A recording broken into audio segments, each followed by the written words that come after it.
Thank you all for being here today for the Costa Mesa Historical 2024 Speakers Program. Very exciting, and I got on the board like most do. You show up for a meeting, and then all of a sudden you're on a board volunteering something. So the rest of you that had your hands up, I'm looking forward to having you guys help as well. It's my pleasure to introduce Linda. Linda is a Pratt Institute graduate. She is a self-described artist in search of a medium whose career started with children's wear design in New York City. After 20 years in a local California apparel industry, Linda and former partner started a family, 3 sons, and also a family business using brick and mortar as a design tool. That initial project, The Lab, an acronym for Little American Business, began with the redevelopment of a night vision goggle factory in Costa Mesa. I can't believe this, but the Lab Anti-Mall is now in its 31st year and features a curated collection of budding entrepreneurs with the common love of art, design, fashion, music, and above all, community within a friendly indoor-outdoor environment. Linda explains it helps that we didn't have a rule book for commercial real estate development and we were just ourselves artists looking for a hangout. The team's additional work includes the Camp project in Costa Mesa, the Sobeca district of the arts area in Costa Mesa, a 1937 dance hall in San Clemente transformed into an award-winning private event center, the historic 1919 Anaheim Packing House revitalized retail frontage on Center Street Promenade, and Linda's independent forthcoming Cottage Industries in Garden Grove, the Barn mixed-use building in Anaheim, and rebuilding and repurposing of the historic 1928 Balboa Theater on the peninsula. Please join me in welcoming Linda. Hello. Okay, hello. It's great to be here. I want to thank you very much. I don't have a social life, so I love to come out and talk to anybody about anything. But I have a lot to talk about to you. I'm kind of exploring on my own as we're attracted to historical buildings.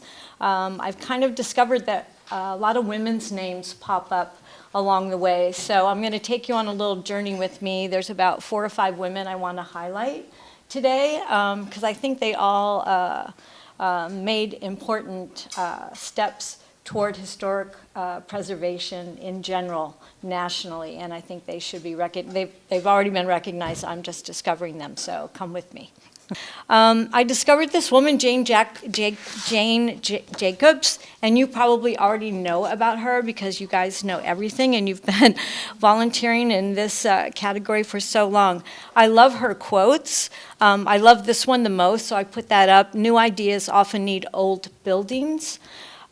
She actually had no formal training as an urban planner or an architect, which I love. She was actually a writer.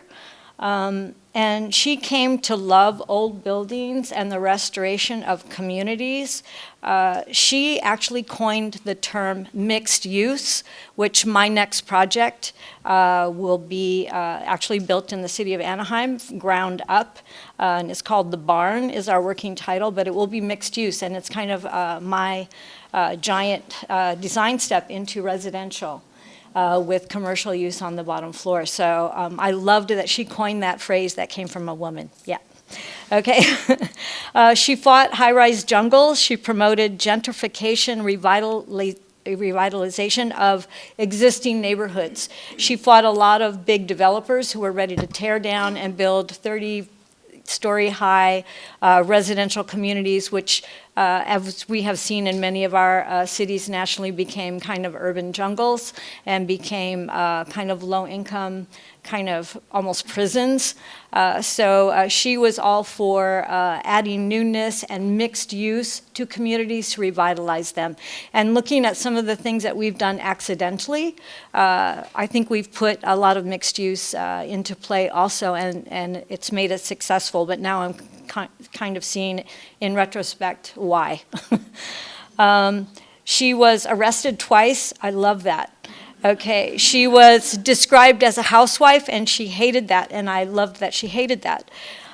She lived in a Soho area of New York, And they were going to put, I think they were going to connect a freeway right through Soho at one point, and she kind of stood in the way of all that and rallied the troops in that neighborhood to save the Soho area. And having gone to school in New York and hanging out in Soho, I can't imagine like a freeway connecting the east side and the west side like that. So thank you, Jane, for that. She finally left the USA, which is kind of a sad story, during the Vietnam War as a protest, and she lived her final days actually in Canada with her husband. She did marry an architect, so there was synergy there. New York City does have a Jane Jacobs Day in memory of her, which I really give them credit for that, because she was quite an entrepreneur back there as far as thinking and urban planning, even though not formally trained. So. Thank you, Jane. Okay, I just love this slide. Isn't this like... Okay, you and I together and a whole lot of other people, we're going to save buildings as much as we can. Sometimes they can't be saved, and we will rebuild something to reflect what was there. So I just love this. Okay, let's go to Annie Crawford. Annie Crawford is someone that I kind of got connected to accidentally as we were renovating the packing house in Anaheim.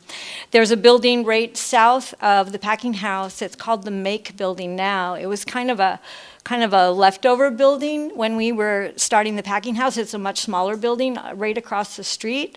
And the city of Anaheim was storing a lot of leftover furniture and library furniture and stuff like that in that building. It actually had almost burned down at one time. So if you go in, there was a lot of charred wood inside. It was quite an eclectic building. But as I was doing research, because we actually bought it from the city and wondered what to do with it, when I did research, I found Annie Crawford's name came up. She and her brother Thomas came over from Scotland, and they started an orange marmalade factory there. And evidently when there was a lot of citrus in the Anaheim area, not all the citrus was prime and ready to go to the grocery store. Some of it was maybe second grade or second quality. They would give it to Annie. Annie would make orange marmalade. So isn't that awesome?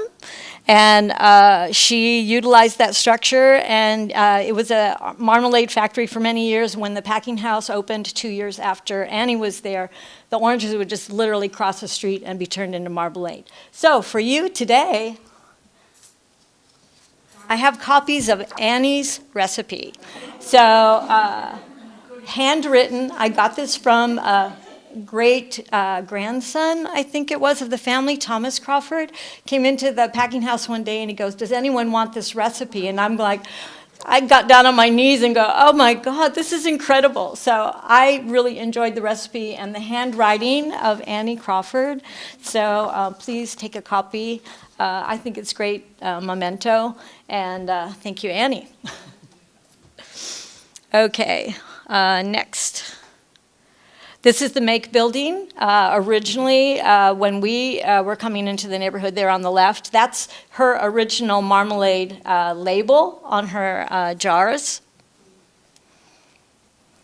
This is the Make Building now after we renovated it. We named it Make Building because we have makers as our tenants there. So we have a distillery coming in, there's a brewer there, and a wine, Pala wine tenant serving their wines. And if you'll remember, or maybe you won't know, but Anaheim really started with the wine and the vineyards as their agricultural product until the pest came in and kind of wiped them out. And then they went and found Valencia oranges and they stuck. Okay. There's a recipe to be had right here. Okay, the next woman who really struck a chord with me is Jacqueline Kennedy, and I'm sure you know a lot about Jacqueline.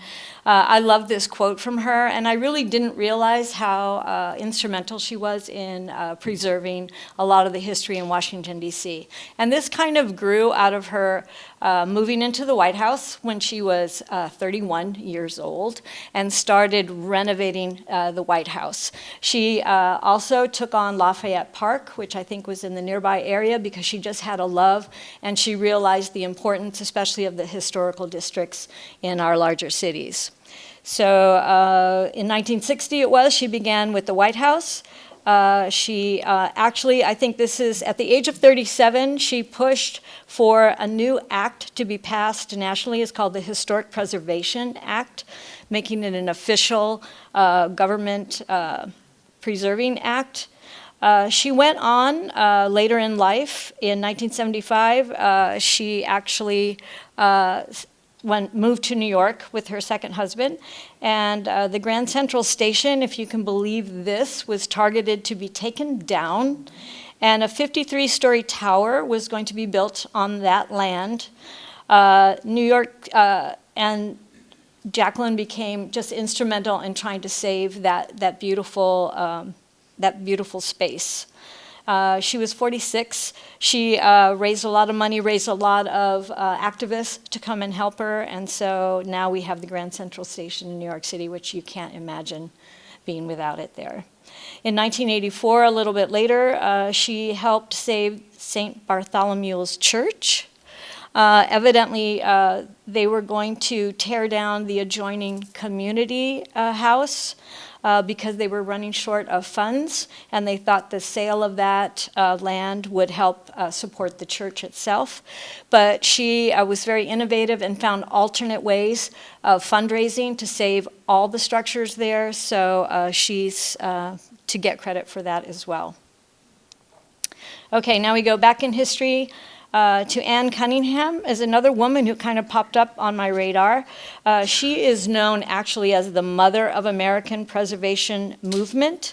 Again, she was in her 30s, and I think the big lesson I learned is a lot of these women were working in eras when women weren't educated, women weren't politicians, women weren't voting. And look at the history of these women really making impacts that we can appreciate even today. She was born, Anne Cunningham, on a South Carolina cotton plantation, so if you can get your mind back into 1816, and realized, actually her mother was going down the river and saw Mount Vernon, and it had already been George Washington had passed away and given it to a stepson and then passed on to the next generation who didn't have the wherewithal and the monies to rebuild the estate. So Anne Cunningham, on her own accord, she chartered an organization called Mount Vernon Ladies Association. I love that name. And they raised enough money to buy Mount Vernon on February 22nd, 1860. That's 164 years ago. Does anyone want to guess at how much they bought it for? 500 acres. $5? What? $5,000? $200,000. That is a lot of money to raise in 1860. It actually took them a few years. They started in 1853, but in 1860 they bought it. They still own it, which I think is amazing. So the Mount Vernon Ladies Association still owns it, and there are more than 85 million visitors to date that have visited Mount Vernon. By the way, as I'm talking, I just wonder, as a mom always, if you're listening to anything. So I have 3 lab coffee mugs. If any of you are caffeine addicts like me, at the end of my speech, I will ask a few questions, and if you answer correctly, you'll get a lab limited edition coffee mug. Speeches are more fun if there's prizes, I think. Okay, all right, so Mount Vernon. So you can see the picture before at the bottom. It was really in disrepair. A lot of outbuildings had fallen down. The grounds were not kept. And the upper photo is the renovation. There's been renovations since they originally bought it, and accoutrements added. But you can see it's a beautiful place. You may have been there. Okay, the next. Sarah Jessica Hale. She was born in 1788. She was actually living the same time as Anne Cunningham and also helped raise money for the saving of Mount Vernon. She is most known as being a writer and a publisher herself. She published a magazine called The Ladies' Book. I love that, and talked about things ladylike. She also wrote a very famous children's book. You may know it, Mary Had a Little Lamb. She actually spearheaded a campaign to erect a monument on Bunker Hill to remember that critical battle there. And actually, Bunker Hill was a little too big, so the monument went on Breed's Hill, right next door. So I thought that was an interesting fact. And then also, she was very busy. She also established a national holiday that we all enjoy every November. And that is Thanksgiving Day. She lobbied the government to make that a national day. It had been celebrated in the Northeast, but not nationally, so I think, what an achievement. It's 1788. I can't even get a building permit. Okay. Okay. And before she got the funding to build the Bunker Hill Monument, the neighbors were raising money to tear it down. There was originally a wooden, kind of a flimsy monument, and they wanted that down. So you can imagine the pushback that a lot of these women got in their endeavors to restore and to save these treasures. Okay. That was Sarah Jessica Hale. Bunker Hill. Okay, Jane Newell is someone that I met when we started our work in Anaheim. So she's a modern day woman. I love Jane because she knows everything about Orange County, everything about Anaheim. I would throw the weirdest questions to her as we were excavating the packing house and working on the Make building and working on the Packard building and working on Center Street in Anaheim. And she knew everything or knew where to find everything. I think you should invite her as your next speaker. I'm not earning commission for that. Okay. She was instrumental in documenting everything about the Mother Colony House in Anaheim, which was the first house in Anaheim when the wine growers came down from San Francisco. She was instrumental in documenting and following the redevelopment of the, I don't know how to pronounce it, Wilkie-Stoffel House, which is the oldest Queen Anne style house in Anaheim. It's rumored to be haunted, so if you go, let me know. Carnegie Library, which you've probably seen on the corner of Anaheim Boulevard and Broadway. It's one of 2,509 Carnegie libraries. Now there's a philanthropist. It's now part of the Museo system in Anaheim. And it was a library, active library until 1963. Okay, this is a quote. I'm not sure of the background of this author, but it kind of speaks to me and my little world as far as renovating old buildings or repurposing them. I think it's not only the exterior of buildings that are important, but it's the interior use of buildings that is important. This is me many moons ago, standing outside the lab when we started our experiment. And it was a night vision goggle factory that was moving to, I think, the Inland Empire. This is the lab now. If you haven't been there, please come. You're welcome. You can hang out. Barbara can tell you. I run into her all the time. What are you doing here? Okay. But we were trained as my ex-partner and I met in fashion school in New York City and had no idea about development, redevelopment, historical preservation. But I think as designers, we're attracted naturally to old buildings or buildings that need love, we call it. I don't think that's a development term, but we find buildings or structures that need love, and that has been our pleasure and our mission the last 30 years. And the lab was our first. The Casino San Clemente, I run down in San Clemente. I love this venue. It probably is haunted, but they're all good spirits. I can attest to that. We bought it at auction because nobody wanted it. A developer wanted to tear it down and do ocean view condos. And it is now a 5-star celebrated wedding venue and private event venue. If you want a discount, come see me. We love this building. We've had it since 2009. The Packing House, you've probably been there. The city came and invited us to be consultants because the community had already raised up to save the building, and we were coming in as consultants to help consult with the city as to what purpose it could be changed into. They were thinking retail on the top floor, parking cars underneath. We rebuffed that idea and arm wrestled with them. And with the help of Jan, I think her last name is Otache, got approval, even though it's a historic building and protected, to cut the ground floor, which is the far right photo, and make a mezzanine and open up the lower floor. So we could not imagine parking cars in a historical building. Like that seemed like we'd be haunted after that. So we built a mezzanine so that there can be entertainment during the week and that natural light would flow from the sawtooth roof down to the lower floor so there could be tenants that could thrive down there, and that has been the history. The photo on the left shows you a little bit of the mezzanine that I was just talking about, and you can see patrons flowing up and down the stairs to both floors. Okay, here's my upcoming challenge.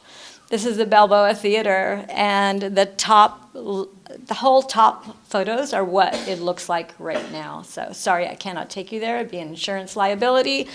It's been neglected and turned over to several owners again and again and again. I will renovate this building. It won't be this year unless I find a sugar daddy. We own it free and clear, but it will take immense sums of money, and the banks are not real friendly these days. But this building will be renovated. It's already been approved. We already have plans approved. The city of Newport has been extremely patient and understanding. So hopefully we will see, hopefully next year we can attack this project. But it will be a performing arts center and open to the community. Yes? You just answered my question. I was curious what your plans were with it. Yeah. No, we're approved for a performing arts center, which is right up our alley. You know, we have the event experience now, and we have the restaurant and bar experience now. We are approved for a rooftop bar, which would have a view toward the ferry. So I'm not into bars, but hey, it will make the mortgage. Okay, onward. So some of these are the earlier drawings. We have more extensive drawings, but it's been on our radar. We've owned it for several years right now outright. So it's just next in line after I finish Garden Grove. Okay, I love this quote just because I love this quote. Hell, there are no rules here. We're trying to accomplish something. I just want to thank you because I see the efforts you guys put in, and I'm on the sidelines as many others, and there have been so many valiant efforts, even from how many years ago, 200 years ago, to save and preserve our history. So I just want to thank you because you're a big part of that, so thanks. Yeah, I can take questions. Yes, I'm single. Are there any questions? I have a question for you. How long has the Balboa been closed? The Balboa, that's a good question. I'll have to look it up, but a very long time. I think the Rocky Horror Picture Show was the last. So when was that? Like 80s? Yeah, it's been closed since then. Many groups have tried to revive it. A lot of nonprofits have gone in there, but it's going to take a huge sum of money to renovate it. The walls are brick, which are gorgeous, but there's no rebar in there. There is no floor. It is literally sand, and sometimes you can see the water table coming up. And I pray that there will be no liquefaction before I get my hands on that property, because otherwise it will be gone. So it's barely holding up. There's a hole in the roof the size of a piano. We get doves in there or seagulls in there from time to time. So keep your fingers crossed that it will hold together till we get there. So a lot of structural work has to be done. Yes, Bob? Linda, when you had the phrase up there, new ideas need old buildings. Yes. Is the reverse also true? Old buildings need new ideas. Yeah. Let's write that down. Okay. Good. Okay. Any other questions? Yes. This is just random, but when the Balboa Theater is reopened, where will parking be? The State Beach. So for once in our career, there will be no parking problem. Awesome. That's what I said. Awesome. We're in. Yeah. Yeah, you're right, because it's a very impacted area. But we're also not allowed to have large events, large musical events, until after, I think, 7 p.m. nightly, so that the beachgoers have their leisure and they have time to leave the State Beach, and then our customers could park there. So that's all been worked out. Okay, good question. Parking rules our world. Okay, any other questions? Okay, thank you so much. Linda, we'd like to present this to you from the City of Costa Mesa Historical Society. We'd like to express our sincere thanks and deep appreciation for your interesting and informative talk sharing, your knowledge of women's key roles in presenting historic places, highlighting local women and their often too overlooked accomplishments. Yes. And a special thanks to you for your efforts in preserving and repurposing historic structures. Thank you so much. Thank you. Very sweet. There's food in the back if anybody wants to snack, and we also have a binder in the back of the plans for the new renovation of our historical society. So take a look at that. That should be exciting. Thanks everybody for coming. Thank you.